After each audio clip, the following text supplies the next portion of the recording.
अस्सलाम वालेकुम। वाह क्या हाल है सर? अल्हम्दुलिल्लाह अमान। अल्हम्दुलिल्लाह। आप सुनाए कैसे हैं? ये वन मेरी जान अल्हम्दुलिल्लाह। क्या चल रहा सरकार की है? तरफ से फ़रौनियत मुख्तलिफ़ जगहों पे हमें नज़र आती है तारीख़ में।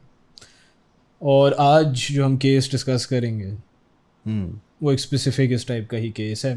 और अगर कोई व्यूअर्स जो हैं वो इससे नहीं सेम।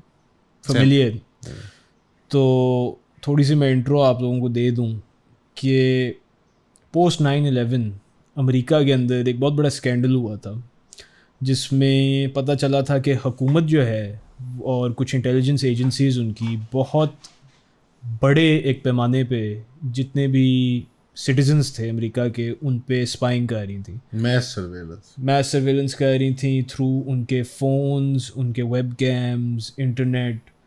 और इस पर मुख्तलिफ मूवीज़ भी बनी हुई हैं। आज हम थोड़ी एक एकेडमिक डिस्कशन इसके ऊपर करेंगे जी। और इसके अंदर हम ख़ास हाईलाइट करेंगे एक बंदे का किरदार, एडवर्ड स्नोडन जो है, जी। जिसने इनकी लीक्स की विसल ब्लोअर जो था, जिसने पूरी दुनिया को आगाह किया कि ये सारी चीज़ें हो रही हैं। तो इस पर डिस्कशन करते हैं। सबसे पहले पोस्ट 9/11 हमें डिस्कस करना पड़ेगा। I think the stage has to be set. Context क्या था सिचुएशन का? पहले 9/11 की बात करते 9/11 से भी पहले मैं बताना चाहूँगा कि हाउ गवर्नमेंट्स ऑपरेट। हैं। ओके। बेसिकली कोई भी बड़ा पब्लिक स्कैंडल देखें, government before even that honestly government को सोशल कैपिटल रिक्वायर्ड होता है, पॉलिटिकल कैपिटल रिक्वायर्ड होता है, ऑब्वियसली कैपिटल रिक्वायर्ड होता है, यानी पैसे। पैसे पैसे। अपने अपने ऑपरेशंस को रन करने के लिए। पॉलिटिकल कैपिटल बहुत ज़्यादा माइलेज उनको देता है फॉर रेडिकल चेंज। यानी गवर्नमेंट जब कोई ऐसी डिसीजन लेना चाह रही हो जिसके अंदर बहुत कोई मेजर इन्फ्रिंजमेंट हो उस मुल्क की, जिस भी मुल्क की बात हो, कॉन्स्टिट्यूशन की या उसके रिलेटिवली सेट नॉर्म्स और स्टैंडर्ड्स की या किसी जुडिशल प्रेसिडेंट की वायलेशन हो और कॉमनली एक्सेप्टेड जो हकूक़ है लोगों के उसके ऊपर कोई इन्फ्रिंजमेंट हो रही हो, तो हुकूमत को इवेंट्स रिक्वायर्ड होते हैं। यानी Pearl Harbor scale events required होते हैं। फॉर एग्जांपल जो pre World War two America है उसकी रिलक्टेंसी जो थी to jump into World War two, वो ऑल्दो वो पार्टिसिपेट कर रहा था इकोनॉमिकली पॉलिटिकली, बट फिजिकली उस तरह से फोर्स नहीं उतारी गई थी अमेरिका की यूरोपियन फ्रंट पे, ईस्टर्न यानी इंडो पैसिफिक में नहीं उतारी गई थी, अफ्रीका में नहीं उतारी गई थी। अफ्रीका में तो खैर उतरी भी कोई नहीं। पर्ल हार्बर एक ऐसा वाक़या हुआ था अमेरिका के अंदर जिसके बुनियाद पे अमेरिका बेसिकली जंग में कूदने के लिए तैयार हो गया था, बिकॉज उनकी आवाम की सपोर्ट आ गई थी। एक पॉलिटिकल कैपिटल क्रिएट हो गया था उस वक्त की रिजीम के लिए कि उनके पास एक जवाज़ था कि वो एक ऐसी जंग में दाखिल हो सकते थे जिसमें अमेरिका का कोई ताल्लुक नहीं था। शायद इकोनॉमिक इंटरेस्ट थे उसके अंदर, जियो पोलिटिकल इंटरेस्ट थे, बट अमेरिका की जो जनरल आइसोलेशनिस्ट पॉलिसी थी और उनके जो वहाँ का राइज कल्चर भी यही था कि अमेरिका तो कोसों दूर पूरी दुनिया से island, and America literally metaphorically भी is an island and to itself. और वो जो नेचुरल रिसोर्सेज जिस तरह की वहाँ सेटअप हो गई हैं, जिस तरह की वहाँ पे ह्यूमन रिसोर्स इकट्ठी होगी लेबर के अतबार से कि हर किस्म का कल्चर रिप्रेजेंट हो रहा है, हर किस्म का खाना उनके न्यूयॉर्क में अवेलेबल है, हर किस्म का इंजीनियर डॉक्टर साइंसदान वहाँ पे आ चुका है, और एक बड़ी एक सोसाइटी फ्लरिश करना शुरू हो गई थी वहाँ पे, जहाँ एक relatively large amount of freedoms जो इंडिविजुअली इंजॉय किए जाते थे। तो आइसोलेशनिस्ट पॉलिसी उनकी उनके लिए वर्क कर रही थी उनकी आवाम के लिए, बट उसके जंग के अंदर कूदने के लिए कुछ मौके, कुछ ऐसे माहौल का पैदा होना ज़रूरी था जो आवाम को ट्रिगर करे। इस तरह के इवेंट्स को, पिवटल इवेंट्स इन हिस्ट्री को बहुत शक की निगाह से हमेशा देखा जाता है। यानी आफ्टर द फैक्ट जब इनिशियल हिस्टेरिया वॉश ओवर कर जाता है, पर्ल हार्बर के हिस्टेरिया के बाद बहुत लोगों के इल्ज़ाम आते हैं with in the government, outside of the government, journalist की तरफ से, ऑल्दो वीक, इसके ऊपर ज़्यादा वीक बहस होती है कि यार कुछ ना नेग्लिजेंस जो थी ना अमेरिकन मिलिट्री की वो ज़्यादा कुछ ज़्यादा ही थी। कुछ पर्पसफुल किस्म की थी, कुछ जानबूझ के उन्होंने ऐसे मामले को, ऐसे माहौल को क्रिएट किया, बट हम इसमें नहीं पढ़ते। सिमिलरली वियतनाम की जंग में जब अमेरिकन इस्टेब्लिशमेंट या अमेरिकन गवर्नमेंट के इंटरेस्ट थे कि वियतनाम को इन्वेड किया जाए, एक इवेंट हुआ था gulf of Tonkin event. Gulf एक टोंकिन का एक गल्फ है, उसके ऊपर एक यूएसएस मेन, मेरा ख्याल है एक शिप थी, यूएसएस आइजनहावर थी, मेन थी। वो एक अमेरिकन शिप थी, वॉर शिप थी, जो वहाँ पे हाई सीज में वहाँ पे ऑब्वियसली पेट्रोलिंग कर रही थी। उसका एक अपना ही कोई गैस फर्नेस या कोई चेम्बर फट गया था, तो उन्होंने क्लेम किया था कि हमें साउथ वियतनाम जो कि कम्युनिस्ट वियतनाम था, जो कि नॉर्थ वियतनाम के ख़िलाफ़ जंग लड़ रहा था और अमेरिका के इंटरेस्ट के ख़िलाफ़ था, जियो पोलिटिकल इंटरेस्ट के, जब ये कोल्ड वॉर चल रही थी अमेरिका और सोवियत यूनियन की, तो अमेरिकन ने क्लेम किया कि हमें सोवियत मेड वियतनामीज़ ने टॉर्पीडो मारी हमारी शिप को। बाद में उनको डिक्लासिफिकेशन के थ्रू हमें आज पता है कि ये बात कंप्लीटली फॉल्स थी, उन्हें एडमिट भी करना पड़ा था कि हमारी अपनी मैन्युफैक्चर्ड ये एक इवेंट था। तो गल्फ ऑफ टॉन्किन के ऊपर जो एक्सप्लोजन हुआ था अमेरिकन शिप को, ये भी ट्रिगर इवेंट था जिसने प्रोवाइड किया पॉलिटिकल कैपिटल अमेरिकन गवर्नमेंट के लिए कि वो इन्वेड कर लें वियतनाम को और एक प्रोलॉन्ग्ड और अननेसेसरी जंग में उलझा लें अपने आप को। अब इसमें मुख्तलिफ बहसें होती हैं कि वो मिलिट्री इंडस्ट्रियल कॉम्प्लेक्स है, वहाँ पे बहुत बड़ी इंडस्ट्री है, असले की, स्मॉल आर्म्स की, जहाज़ों की, वगैरह वगैरह बहसें हैं। बड़ी शरारती हैं यार अमेरिका, काफ़ी शरारती हैं। इन चीज़ों को जब ये and bye their very nature by the वे, जबकि बहुत पोलराइजिंग इवेंट होता है हिस्ट्री के अंदर, कोई बहुत बड़ा अटैक हो, कोई बहुत बड़ा धमाका हो, कोई बहुत बड़ी इवन नेचुरल डिजास्टर से बोलते हैं बाय द वे। और रिसेंटली एक ऐसा एक मर्ज फैला था दुनिया के अंदर, सी वर्ड जो है, जो बड़ा सेक्रेड काउ है हमारे यहाँ और दुनिया के अंदर और सोशल मीडिया के ऊपर, उससे बात नहीं कर सकते वरना वो नीचे पट्टी चल पड़ती है। उसके बारे में भी बहुत कंस्पिरेसी थ्योरीज और बहुत ज़्यादा हाइपोथेसिस आए हैं लोगों की तरफ से। मैं उनकी वैलिडिटी पे बहस करने नहीं आया, but polarising events tend to have polarising effects on people. Polar opposite, polar north pole south pole. तो पोलराइजिंग इफेक्ट्स जो लोगों के ऊपर होते हैं वो मैनिफेस्ट करते हैं डिफरेंट तरीके से, बट इन द मोमेंट जो सोशल कैपिटल जनरेट हुआ होता है, जो पोलिटिकल कैपिटल जनरेट होता है, उस ड्राइविंग फोर्स के उसका जो मोमेंटम होता है, उसके अंदर गवर्नमेंट ऐसे बिल्स, ऐसे एक्ट्स पास करवा लेती है आपके फियर को एक्सप्लॉइट करके, आपके पैरानोया को एक्सप्लॉइट करके, कि जो शायद आप ही के हक में नहीं है। अमेरिकन इस मामले में बहुत माहिर हो चुके हैं वर्ल्ड वॉर 2 के बाद, ख़ास तौर पे जिस तरह 9/11 जब हुआ, एक इंतहाई पोलराइजिंग इवेंट था पूरी दुनिया के लिए, मेरा ख्याल है ग्लोबली वर्ल्ड चेंजिंग इवेंट था। एयर ट्रैवल की पूरी जो है एक मतलब आप कह लें कि उसकी सारी उसकी लेगेसी ही बदल गई एयर ट्रैवल की, पहले लोग कहते थे कि हम जहाज़ों पे ऐसे बैठते थे, ऐसे बस पे बैठ रहे हैं। तो I mean we have no experience of this obviously. और याद है जब हमारे लाइक वो मुर्तज़ा भुट्टो वगैरह ने, मुर्तज़ा भुट्टो था जिससे जहाज़ हाईजैक किया था। जी, जहाज़ हाईजैक, और वो कोई बड़ी बात ही नहीं समझी ऑलमोस्ट जाती फील्स लाइक कि 60s 70s 80s में हर पॉलिटिकल कॉज में IRA ने किया हुआ है, वो ईडी अमीन ऑफ युगांडा ने किया हुआ है, जो खालिस्तान मूवमेंट वाले उन्होंने किया हुआ है। It almost feels like a political expression था जहाज़ को हाईजैक कर लेना, and it was building up to a very violent end, मेरे अगर पोएटिकली देखा जाए या बड़े मतलब ट्रेजिकली देखा जाए। जब जरदारी साहब जेल हुए थे इनिशियली, तो अच्छा एक सिंगापुर एयरलाइन हाईजैक हुई थी, और वो हाईजैकर्स जो थे उन्होंने क्लेम किया था कि हम पाकिस्तान पीपल्स पार्टी के लोग हैं, और अमंग देयर डिमांड्स उनकी एक डिमांड थी कि जरदारी साहब को फ्री कर दिया जाए। और उन हाईजैकर्स को सिंगापुर की जो एलीट कमांडो टीम है उसने घुस के बस मार दिया सबको। नो वे। यस डूड, सबको खड़का दिया, No और way. कसम से, और फिर इसके बारे में कोई बात नहीं की किसी ने दोबारा। लिसन, स्क्रू एडवर्ड स्नोडन, ये क्या स्टोरी है बाकी में यार, ये फ्लाइट 717 या कुछ इस तरह था इसका नाम, इनके बड़े वो अलग कोड नेम्स बन जाते हैं। और ये बाय द वे ये अभी तक ऑपरेशनल है जो फ्लाइट है, और सिंगापुर की कमांडो टीम थी, उसने घुस के सारे बंदे मार दिए जो पाकिस्तान पीपल्स पार्टी के सो कॉल्ड, और फिर बस कोई उसके बारे में बात नहीं करता दोबारा। I'll be honest with you, I've never heard of this in my life. मैं खुद सरप्राइज था जब मैंने पहली बार पढ़ा कि ये कब हुआ था, ये क्यों हुआ, और कोई इसकी बात क्यों नहीं करता, और उनकी डिमांड ये क्यों थी कि Also I think ये कभी किसी भी पाक स्टडीज की बुक में नहीं आने वाला। नहीं। हाईजैकिंग के सारे मामले को आप देखते हैं, इसका एपेक्स जो है वो अनफॉर्चुनेटली 9/11 है, the ultimate hijacking, the most memed hijacking, and I think the most popular. History का रुख बदल दिया ना उसने, कंप्लीटली चेंज कर दिया कंप्लीटली। दो मैसिव, बल्कि एक पूरी massive world war level campaign थी वॉर ऑन टेरर के नाम से, और वो एक क्रूसेड जिसको बुश भी कहता था, क्रूसेड मैं लीड कर रहा हूँ, मैं गॉड की उसमें मतलब अंडर हिज डिवाइन यानी गाइडेंस। बड़ी अजीब सी language was used around the war on terror. Iraq की फॉल, अफगानिस्तान की, एंड सब्सिक्वेंटली अरब स्प्रिंग और वो उन सारे ममालिक का भी उनके सिविल सोसाइटी का कोलैप्स करना भी, it is inaccessibly linked to that. और अफगानिस्तान के जो रिपल इफेक्ट्स हैं सराउंडिंग रीजन्स, इराक के जो सराउंडिंग रीजन्स में इफेक्ट हैं, I think the times we are living in now वो 9/11 और 2008 फाइनेंशियल क्राइसिस के combined sort of you know उससे पैदा हुए हैं ये ज़माने। तो पॉलिटिकल कैपिटल हुकूमतों के लिए बड़ा इंपॉर्टेंट होता है to do things that they need to do that maybe you wouldn't like otherwise. ठीक है।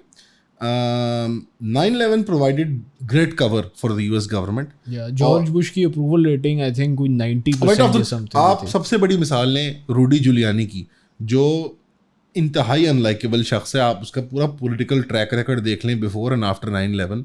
Eight that time he happen to be the governor of New York और he was seen as the people's governor because वो वो उसकी imagery बहुत American थी, कि वो भगदड़ मचा दिए, फायर फाइटर्स लाओ, फर्स्ट रिस्पॉन्डर्स लाओ, घुसो अंदर से, निकालो लोगों को। मैं इस तरह की जो बहुत विसरल किस्म की जो इमेजरी होती है ना, इस तरह के साने की, इस तरह के हादसे की, वो एवरेज पॉपुलस को बहुत बहुत ज़्यादा डीपली इम्पैक्ट करती है। एंड आई थिंक इसका ताल्लुक होता है उनकी lack of understanding of history के साथ, यानी दी एवरेज पब्लिक। और ये कोई modern phenomenon, I think throughout history human beings के इमोशंस को कंट्रोल करने के लिए जो फियर और वंडर के टूल्स हैं ना, बहुत बड़े यार, नेशनल मोमेंट्स वंडरमेंट के, वर्ल्ड कप जीत लिया हमने, this kinds of positive moments. And then बहुत एक्सट्रीम जो नेगेटिव मोमेंट्स होते हैं, ये ईजिली लोगों की इमेजिनेशन को कैप्चर कर लेते हैं और लोग नाबीना हो जाते हैं, अंधे हो जाते हैं उस मामले के अंदर, कि दे आर विलिंग टू उस वक्त आई थिंक अमेरिका में एक series of racially motivated crimes हुई। फ्रांस ने सपोर्ट नहीं की अमेरिका की कोलिशन ऑफ द विलिंग जो थी इराक वाली, तो उन्होंने फ्रेंच फ्राइज़ को कहना शुरू कर दिया फ्रीडम फ्राइज़, कि हम फ्रेंच फ्राइज़ नहीं खाएंगे, हम फ्रीडम फ्राइज़ खाएंगे। उन्होंने वो कहा कि हम फ्रेंच ब्रेड नहीं खाएंगे, हम वो फ्रेंच वाइन नहीं पियेंगे। एक ग्रुप थिंक का एक मोमेंट होता है जहाँ लोग फनेटिक हुए होते हैं और उनको बड़ा इजीली ट्रिगर करना बड़ा आसान होता है। मेरे ख्याल में वो political capital lasted up till the invasion of Afghanistan and subsequently soon after they were like holy, ये हुआ क्या हमारे साथ, यानी और पेट्रियट एक्ट आई थिंक उसका एपेक्स है। अच्छा, आपने तो पेट्रियट एक्ट मेंशन किया, और जो पेट्रियट एक्ट है उसका वो एक कानून था जो अमेरिका ने पास किया, और इसके अंदर इसका लेना देना जो था ये इनके एक इदारे के साथ था जो नेशनल सिक्योरिटी एजेंसी थी, NSA जिसे कहते हैं। आप क्या ये दोनों चीज़ें ज़रा एक्सप्लेन कर सकते हैं व्यूअर्स के लिए कि पेट्रियट एक्ट क्या था और NSA क्या है? नेशनल सिक्योरिटी एजेंसी अमेरिका के एक इंटेलिजेंस अपरेटस का एक इदारा है। उसका काम ये है कि वो फॉरेन अमेरिकन इंटरेस्ट के दुश्मन जो हैं उनके ऊपर सर्वेलेंस और स्पाइंग का वो किरदार अदा करते हैं, और इंटरनली अगर कोई थ्रेट हो तो वो वारंट लेके सस्पिशियस एक्टिविटी के ऊपर वो कर सकते हैं। और ये 1970s के अंदर उनके सुप्रीम कोर्ट ने एक कोर्ट बनाया था, सीक्रेट कोर्ट बनाया था, FISA, कि उसमें 11 जज सुप्रीम कोर्ट का चीफ जस्टिस खुद अपॉइंट करता है, और वो 11 जज क्या करते थे कि उनके पास NSA लेके आते थे एक रिक्वेस्ट फॉर वारंट, चाहे उसके अंदर सर्च हो, चाहे उसके अंदर कोई प्रॉपर्टी के अंदर ब्रेक इन करना हो, और चाहे उसके अंदर कोई फ़ोन या सर्वेलेंस वगैरह करनी हो। और उसके अंदर उन्होंने जो सुप्रीम कोर्ट के जज साहब थे या सुप्रीम कोर्ट था, उसने फैसला ये दिया था कि क्रिमिनल्स जो सस्पेक्टेड क्रिमिनल्स हैं, they have no expectation of having privacy, यानी वो फ़ोन पे जब बात करें उनको समझ है कि हम क्रिमिनल्स हैं, तो उस एक्सपेक्टेशन की वजह से तो उनकी प्राइवेसी अकॉर्ड ही नहीं होती उनको। यानी बड़ी अजीब सी जजमेंट थी, बट बारह उन्होंने कुछ जस्टिफिकेशन देके 70s में ये किया। जब 9/11 हुआ तो इन्होंने क्लेम किया कि यार हमें इंडिविजुअल वारंट लेके अप्रूवल करवाना वो बस it's not possible, ticking time bomb है, कहीं हम कैसे करेंगे, पकड़ेंगे। तो उन्होंने 3 मेन चीज़ें की। नंबर 1, जी हमारे हाथ बंधे में, इंटर डिपार्टमेंटल कम्युनिकेशन नहीं है, NSA CIA से नहीं बात कर सकता, CIA NSA ओ जी सारा डेटा जी हमारे पास था, उनको बता ही नहीं पाए हम, रुक नहीं पाए। एक्चुअली उसके पीछे कुछ कानून छुपे हुए थे, कुछ चेक्स एंड बैलेंसेस छुपे हुए थे जो वो ख़त्म करना चाहते थे। दूसरी चीज़ वो ये थी कि they wanted mass surveillance as opposed to individualise surveillance. ठीक है ना, आपको शक है, आप पुलिस वाले हैं, आपको शक है कि A इज़ अ क्रिमिनल, आप उसकी इन्वेस्टिगेशन कर रहे हैं, आपके सुपीरियर ऑफिसर्स ने भी अप्रूव की हुई है इन्वेस्टिगेशन, तो आप वो सबमिट करेंगे, जज को बताएंगे कि यार ये हार्म्स हैं पोटेंशियली, ये बंदा फ्लाइट रिस्क है, ये भाग सकता है, या ये बंदा जो है ना हमें शक है कि करंटली भी किसी अब्यूज़ या क्राइम में इन्वॉल्व है, तो उसको हमने इसको अरेस्ट करना है, या हमने इसको इमीडिएटली इसका सर्च वारंट लेना है, या इमीडिएटली हमने इसका फ़ोन टैप करना है। जज कहेगा ठीक है, विद इन रीजनेबल लिमिट वो कहेगा ठीक है। सेम फायजा कोर्ट का फंक्शन था कि वो एक सीक्रेट कोर्ट था जो ये, उन्होंने कहा नहीं, it's too efficient, it's too bureaucratic, हम नाइटमेयर है, हम काउबॉयज हैं, हमें खुला, हमने दुनिया को हमने चलाना है तो हमें खुला। तो जनरल सर्वेलेंस। और फिर तीसरा जो एक एतबार से बड़ा डार्क है कि कोई भी इमिग्रेंट अगर अमेरिका के अंदर फिजिकली हो और डोमेस्टिक टेररिज्म के अंदर उसका शक किया जाए उसके ऊपर, तो उसको इंडेफिनेटली डिटेन किया जा सकता है, ठीक है ना, उसको ट्रायल के बगैर डिटेन किया जा सकता है, और उसको जनाब सर्च किया जा सर्च और उसके मतलब प्रॉपर्टी में जो जनरल चीज़ें आपको वारंट के साथ चाहिए होती हैं वो सारा कुछ किया जा सकता है। उन्होंने बेसिकली अपनी पावर्स डोमेस्टिकली और अब्रॉड को जस्टिफाई किया अपने लोगों के सामने। ये काफ़ी सिमिलर साउंड करता है टू जो एक लॉ पाकिस्तान में पास हुआ था जिसकी वजह से आज भी पुलिस विदाउट एनी वारंट आपकी गाड़ी सर्च कर सकती है।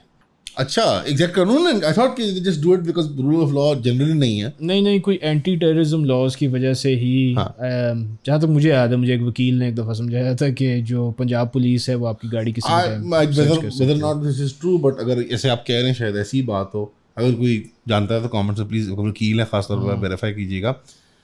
But yes, it echoes this idea because you see कि आपका जो नाका कल्चर है, नाकेबंदी का कल्चर, आपका जो सर्च एंड फ्रिस्क का कल्चर है, stop and frisk, search the car, कपड़ों के नीचे क्या है, सीट के नीचे कुछ है, ये सब लिंक होते हैं इनएक्सेबली टेररिज्म के साथ।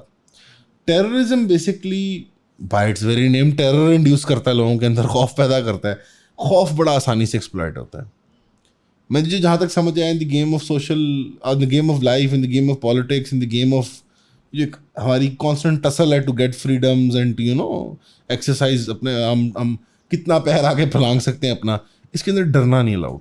अगर आप डर जाएंगे इसके अंदर तो फिर कोई भी आपको बेवकूफ़ बना सकता है। थोड़ा सा ना अमेरिका के मामले के अंदर स्पेसिफिकली अगर देखा जाए तो वे they have used these laws थोड़ा सा रिडिकुलसली एक्सप्लॉइटेड था। It was not that big a threat because they claimed, और एडवर्ड स्नोडन इसके ऊपर कमेंट भी करते हैं अगर आप उनके इंटरव्यूज देखें, कि इन्होंने क्लेम किया था कि हमारा डर है, और कांग्रेस को भी बड़ा डराया था इन्होंने और सेनेट को भी, कि जनाब अमेरिका के अंदर अलकायदा के डोमेस्टिक सेल्स हो सकते हैं, टेररिस्ट सेल्स, वो भरे हुए हैं यहाँ पे, वो ट्रेनिंग करके उन लड़के बहुत बड़ी वो जिहाद की तैयारी करके बैठे हुए अमेरिका के अंदर। Not true, completely absurd. Eight that time जो मसाजिद थी अमेरिका के अंदर और मुस्लिम सोसाइटीज़, यूनिवर्सिटी, स्कूल्स की, उनके अंदर भी बहुत ज़्यादा वर्किंग की गई थी और ह्यूमन एफर्ट लगा के इंटेलिजेंस और सर्वेलेंस की गई थी, इमाम्स की, मशहूर स्कॉलर्स की, पब्लिक स्पीकर्स की। तो एक बसीज कम्युनिटी थी मुसलमान एट दैट टाइम, और उस पैरानोया को ड्राइव अप करने में मीडिया, स्टेट, हर बंदा अपना रोल अदा कर रहा था। Radio host, TV show, anchors, Hollywood. आप अगर हॉलीवुड की प्राइम एग्जांपल लें, 24 एक शो है, मैंने उसको सिर्फ क्लिप्स में देखा हुआ, यानी AXN लगता था मेरा ख्याल है, उसमें मैट बावर होता है कैरेक्टर का नाम ना, या मैट बावर एक्टर है उसका, मैंने कभी देखा। वो हीरो होता है basically, and he is a FBI agent I think, और an NSA, I don't remember. और उसमें एक राइटिंग में या स्क्रिप्ट राइटिंग में सिनेरियो कहते हैं टिकिंग टाइम बॉम्ब सिनेरियो, उसमें at all times ticking time bomb scenario होता था। नहीं, दैट वाज द बिग वो बार, और वो थी भी बड़ी टिपिकल डे टाइम प्रोग्रामिंग। जो टाइम बॉम्ब सिनेरियो यानी कि कहीं कोई थ्रेट है और वो किसी भी वक्त फट जाएगा। देयर इज अ थ्रेट जो कॉन्स्टेंटली रैंप अप कर रहा है, यानी जैसे टाइम T लैप्स की जा रहा है तो वो you are getting closer to 0 hour, और वो बस के नीचे है, वो यतीमों के स्कूल के नीचे है, वो मैटरनिटी वार्ड के अंदर है, और वो मॉल के अंदर आपके बच्चे बच्चियां, आपके छोटे बच्चे बच्चियां सैर करने गए हैं, एक पार्क में जॉगिंग, तो वो ब्लू व्हेल गेम है। Blue whale game is a good example. बेटा ब्लू व्हेल गेम नहीं खेलनी, व्हाट्सएप पे मैं पढ़ा है व्हाट्सएप पे। आई think the equivalent of that would be WhatsApp. देखो वो डे टाइम टीवी क्यों रखा था उन्होंने, all these you CSI Miami, CSI New York, ये सारे जो क्राइम शोज हैं, ये डे टाइम टीवी क्यों होते हैं? ताकि आंटियां, रिटायरीज और लेडीज, घर की आंटियां और रिटायरीज बुजुर्ग। देखो रिटायरीज के पास कैपिटल के ऊपर कंट्रोल होता है, फाइनेंशियल कैपिटल के ऊपर। कुछ ये मर जाए अब वो। Keep that in please. वो वोट्स को बहुत डिसाइड, उनके ऊपर बहुत इन्फ्लुएंस होता है वोट बैंक के ऊपर। बल्कि इनफैक्ट सबसे एक्टिव वोटर्स और सबसे एक्टिवली पॉलिटिकल वो ही होते हैं। नया नया उनके पास फेसबुक और यूट्यूब वगैरह भी उस ज़माने में आना शुरू हो गया था, कुछ देर बाद ऑब्वियसली, बट इमीडिएटली आफ्टर नहीं 9/11 के। उनको उनके अंदर पैरानोया क्रिएट करना, उनके सेंस ऑफ पेट्रियटिज्म को उजागर करना, उनको सबसे, आप अगर देखें, आप 80s 90s की इवन बड़े स्टार्स की फिल्म देख लें, आर्नल्ड श्वार्ज़नेगर की वो मूवी याद है जिसमें उसकी बीवी को अगवा कर लेते हैं मुसलमान टेररिस्ट। हाँ, मतलब main stream celebrities, action movies, सारे बैड गाइस सारी हॉलीवुड मूवीज में हमेशा अरबी अरब्स होते थे, पहले सोवियट्स रशियंस होते थे जब उनकी रशिया से जंग थी। आजकल जो है वो वाइट लोग होते हैं द वाइट मैन, ठीक है ना, यानी themselves, वो सेल्फ हेटेड के मोड में गए हैं आजकल। आप 80s और 90s की मूवीज बिल्ट अप टू 9/11 में देख लें, आफ्टर 9/11 देख लें, एक अब्सर्ड रिप्रेजेंट। उसके बाद फिर टोकन मुस्लिम कैरेक्टर भी आना शुरू हुआ था, the good Muslim character, the good Arab character, ठीक है ना, जो मॉडरेट मुस्लिम होता था, और पता नहीं वो क्या होता था, अल्लाह जानता है। तो ये गेम्स अब ऑर्गेनिक भी होती हैं, ये सिर्फ कंट्राइव नहीं होती, although it has been proven multiple times that intelligence agencies America की हॉलीवुड को रेगुलरली इन्फ्लुएंस करती हैं, ओपनली भी और कोवर्टली भी और ओवर्टली भी, और फिल्म की प्रोडक्शन में और उनकी स्क्रिप्ट में और उनकी उसमें डिस्ट्रीब्यूशन में वो पूरे इन्वॉल्व होते हैं, बिकॉज नैरेटिव बिल्डिंग करनी होती है उन्होंने अपनी कॉम की। अच्छा, अब आ जाते हैं इस पे भी, एनएसए के ऊपर। तो एनएसए क्या उस कर इनिशियल फियर के बाद ना, उस इनिशियल फियर के बाद 9/11 के कि कहीं भी कभी भी धमाका हो सकता है, टीवी भी हेल्प नहीं कर रहा, जर्नलिस्ट भी हेल्प नहीं कर रहे, और हर जगह झंडियाँ ही झंडियाँ लगी हुई अमेरिका की, हर वक्त यही बात हो रही है, मेमोरियल डे, उधर खड़े हो जाओ, वहाँ उसके सामने मॉन्यूमेंट के सामने खड़े हो जाओ, दुआएं मांगो, रो पिटो, आपको बार बार फ्लैश करके दिखाई जा रहे हैं उसामा बिन लादेन की इमेजरी, हर में वो कभी वो बूढ़ा हो जाता है, कभी वो जवान हो जाता है, कभी उसकी दाढ़ी सफ़ेद होती है, कभी काली होती है, कभी उसकी टर्म उसकी टेपें चल रही हैं कि वो कह रहा है कि हम अमेरिका को तबाह कर देंगे, डेन ऑफ सरपेंट्स को उड़ा देंगे हम, द वाइट डेविल, और पता नहीं क्या बकवास। उस पैरानोया के अंदर ऐसे कवानीन को पास करके आपको एक्सप्लॉइट करना मकसद होता है, because politicians by their very nature, I am not saying as individuals but as a collective, they can not be a moral यानी क्रीचर। एक सियासतदान एक मॉरल क्रीचर हो नहीं सकता। वो at best opportunity cost weigh out करके value decisions बना रहे हैं, वैल्यूड चॉइस बना रहे हैं। एट वर्स्ट वो अपना सेल्फ इंटरेस्ट सर्व कर रहे हैं, ठीक है ना। वो मॉरल फिगर्स नहीं होते। हुकूमत मॉरल एक्शंस नहीं लेती होती। हुकूमत को मॉरलिस्टिक लेंस से व्यू नहीं करना चाहिए, हुकूमत को मटीरियलिस्टिक लेंस से इस एतबार से व्यू करना चाहिए, ख़ास तौर पर जब अपने हकूक़ की बात आती है। तो at that time Bush was a hero. Osama Afghanistan में था, हमला इराक में कर दो, मतलब ठीक है ना, सब चलता था। पॉलिटिकल कैपिटल था उनके पास, उड़ा दो इनको सारे, ये डार्कीज सारे ब्राउनीज, कुचल दो इनको, रोन दो इनको। ठीक है, रोन दिया तुमने, क्या मिला? तुम्हारे बच्चे भी मर गए सारे जंग में, जो बच गए लूले लंगड़े पहुंचे, जो लूले लंगड़े नहीं थे उनको ओपिएट एडिक्शंस हो गए डिप्रेशन की वजह से, PTSD हो गया उनको, ठीक बीमार हो गए ना। जवान मरवाए अपने फौजों में, अपना अरबा $1 लगवाया और रिपेट्रिएट कैसे कर लिया अपनी जेबों में? Defence contracts, construction, rebuilding contracts, ठीक है ना, लॉजिस्टिक्स के ठेके, कोक की बोतलें पहुँचानी है इराक ट्रूप्स के लिए, इतने लाख टन पेप्सी लेके जानी है, इतने चिप्स लेके जाने, टिपिकल पेंडू जिसको कहते हैं ना, मतलब करप्शन, वो भी यही करते हैं गोरे भी बेचारे। वहाँ ठेके, कंस्ट्रक्शन के ठेके सड़क कैसे बनेगी फिर से इराक के अंदर, हमने सारी सड़कें तोड़ दी हैं, ठीक है ना। इराक का जो हाल इन्होंने किया वो it is after the fact. जो यहाँ पे हम डिस्कशन कर रहे हैं वो है NSA और इसकी स्पाइंग कैपेबिलिटीज। NSA ने प्रिज्म प्रोग्राम इंट्रोड्यूस किया। प्रिज्म जिस तरह वो शेप होती है जो लाइट को रिफ्रैक्ट करती है, और उसका आइडिया यही था कि वो एक मल्टीट्यूड ऑफ प्लेटफॉर्म्स के थ्रू और मतलब नोड्स के थ्रू एक नेशनल और इंटरनेशनल सर्वेलेंस का एक नेटवर्क बिछा दें। और पता नहीं कितनी उन्होंने 200 के 400 मैंने रिसर्च में भी देखा है कि वो उन्होंने मेन लाइंस टैप कर ली थी। जो ये आपकी फाइबर ऑप्टिक की जो बड़ी केबलें चलती हैं ना, एक ग्रीन केबल है, एक ब्लू केबल है, ये सारी ये समुद्रों में चलती हैं। कोई अगर इंजीनियर भाई हैं साथ तो ज़रूर बताएं, कोई लिंक भी हमें दें और इसकी पढ़ाई करें हम, क्योंकि बड़ा फैसिनेटिंग है इसका कि ये कैसे पूरी दुनिया में फाइबर ऑप्टिक्स की तारें बिछती हैं और चलती हैं। उन मेन लाइंस को टैप किया हुआ था। They were surveilling on China, they were surveilling on, खैर मैं डिफरेंट मुल्कों में डिफरेंटली सेपरेटली आता हूँ, बट वो अपने लोकल लेवल पे they were surveilling their populace. They were surveilling मतलब NGOs, charity organisations, politicians, public figures को, जर्नैलों को, बिजनेसमैन को। और इसने क्या किया, इसने नॉर्मलाइज कर दिया द आइडिया दैट आपके पास अगर कुछ छुपाने को नहीं है तो आप को डरना नहीं चाहिए।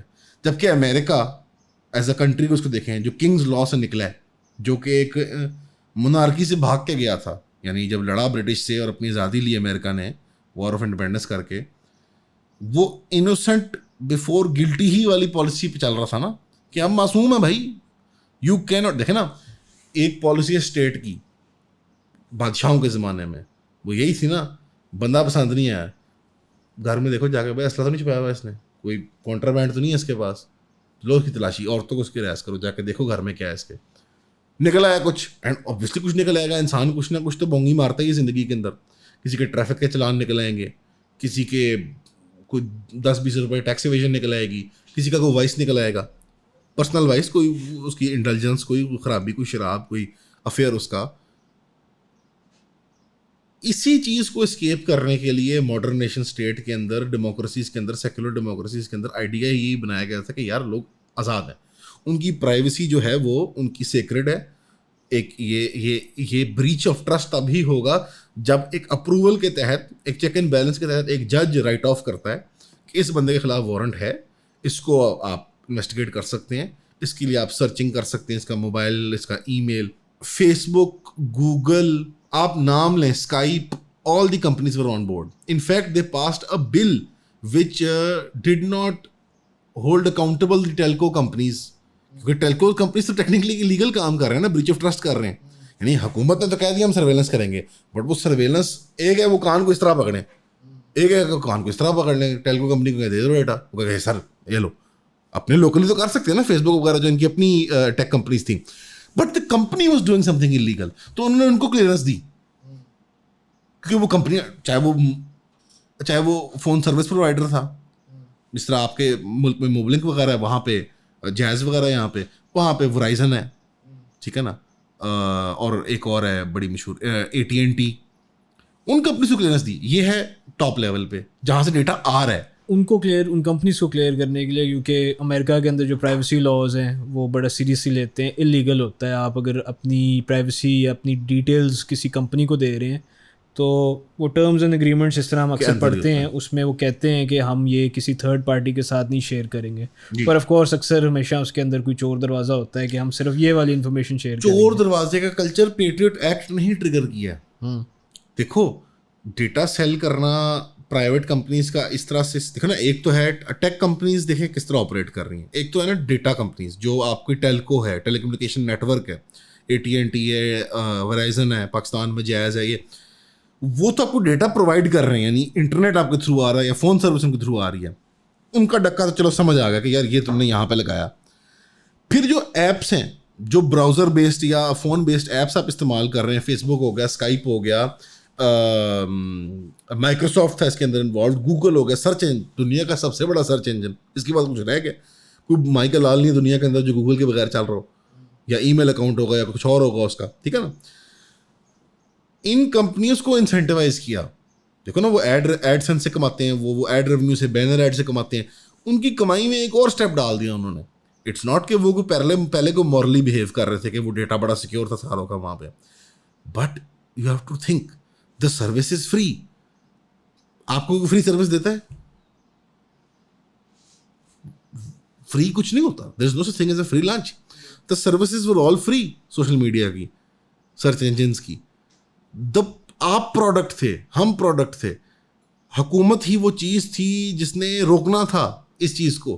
तो जो ये टर्म्स एंड कंडीशन क्लॉजेस के अंदर शरारतें डालते हैं प्राइवेसी के एतबार से, जो उसके अंदर वो चोर दरवाजे, एप्पल भी by the way, Apple famous for privacy, famous कि जी बड़ी एप्पल तो बड़ा स्टैंड लेती है जी।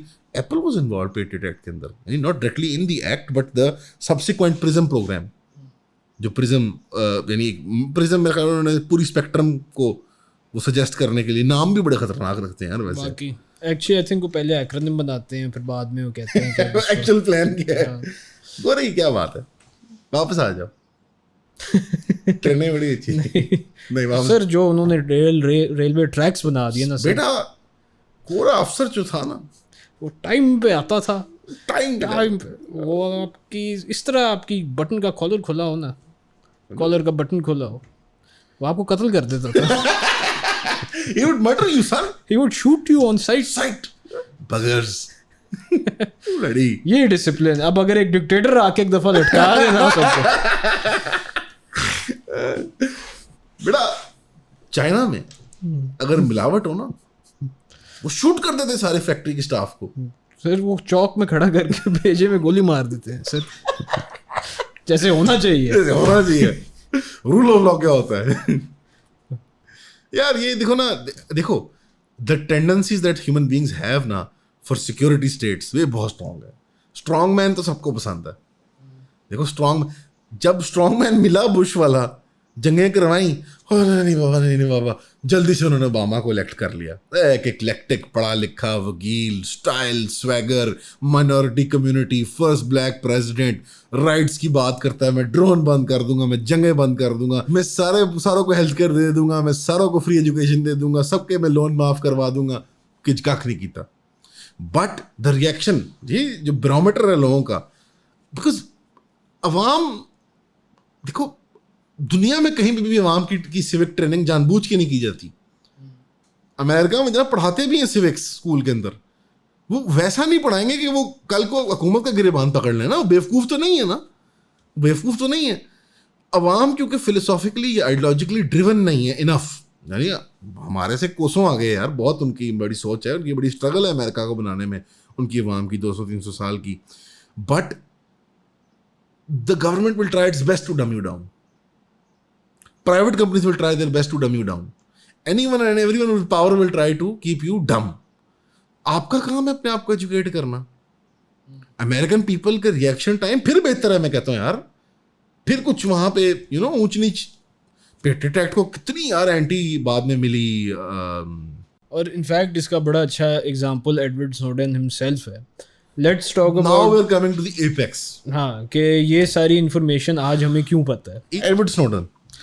एडवर्ड स्नोडन एक जवान, अब एडवर्ड स्नोडन को समझना बड़ा ज़रूरी है। Edward Snowden at the time of 9/11 18 से 20 साल के थे, मुझे अब एग्जैक्ट नहीं याद आ रहा, may be was 19, may be was 18। He was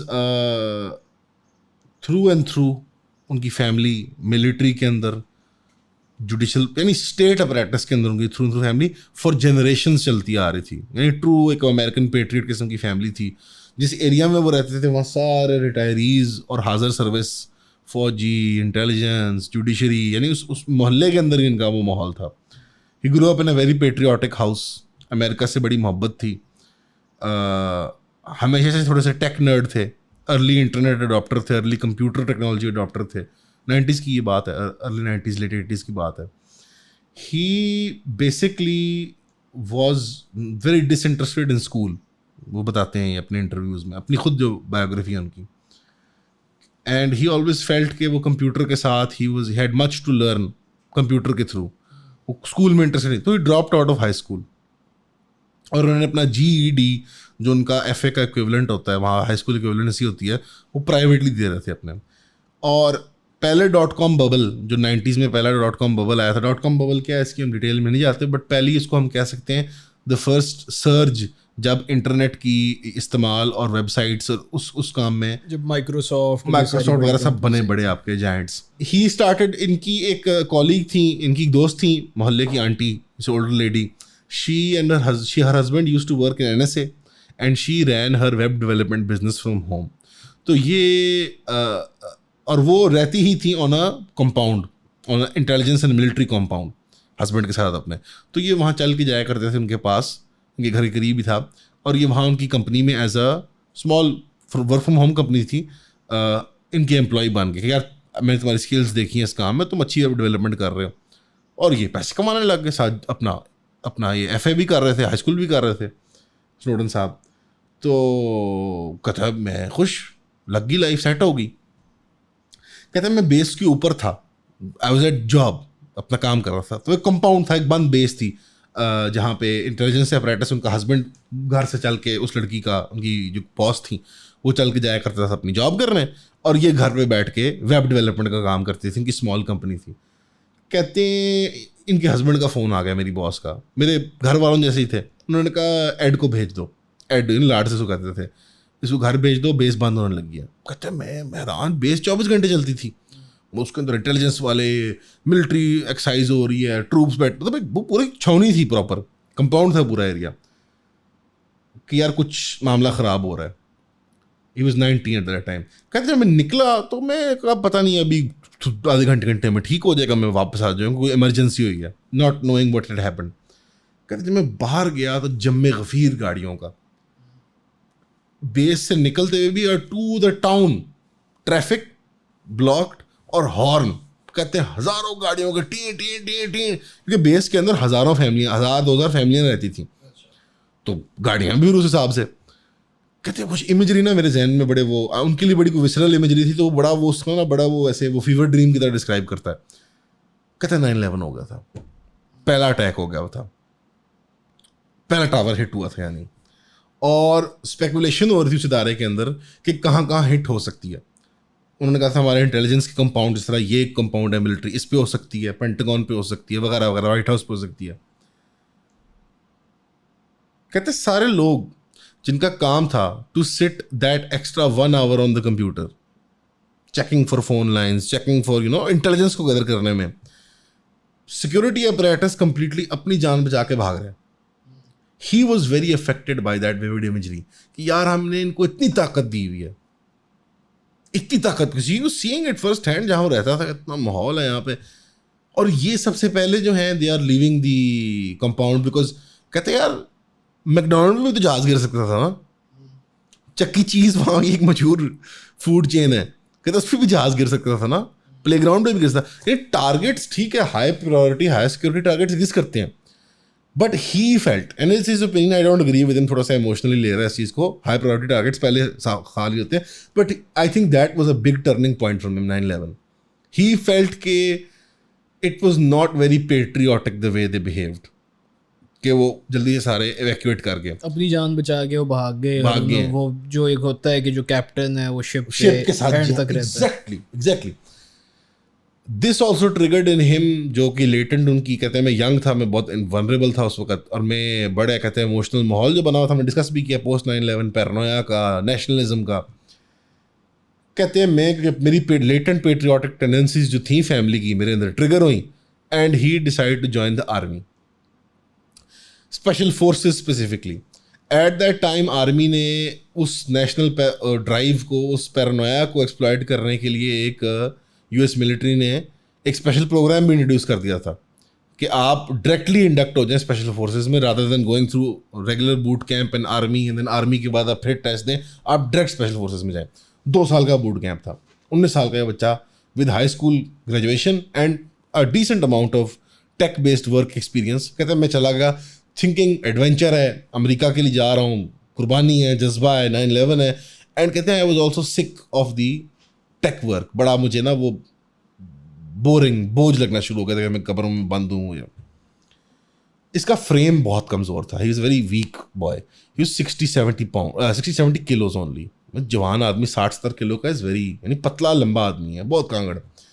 तो कहते हैं मैं बड़ी वो कमराडरी भी इंजॉय की, बूट कैंप की मैंने, ट्रेनिंग की, मेरी दोस्तियां भी मेरे, but his body could not take the load. इनके शिन के अंदर ना बार बार हैवी लोड्स को कैरी करके भागना, दौड़ना, वो करना, हाइकिंग वगैरह करना, इनकी शिन्स के अंदर स्प्लिंट्स डेवलप होना शुरू हो गए थे। स्प्लिंट्स ऐसे माइक्रो फ्रैक्चर्स होते हैं throughout, and at one point इसने बहुत बड़ी जंप ली उनके ऊपर ड्यूरिंग द एक्सरसाइजेस, और वो दोनों फ्रैक्चर कर गए, दोनों उनकी टांग शिन बोन्स।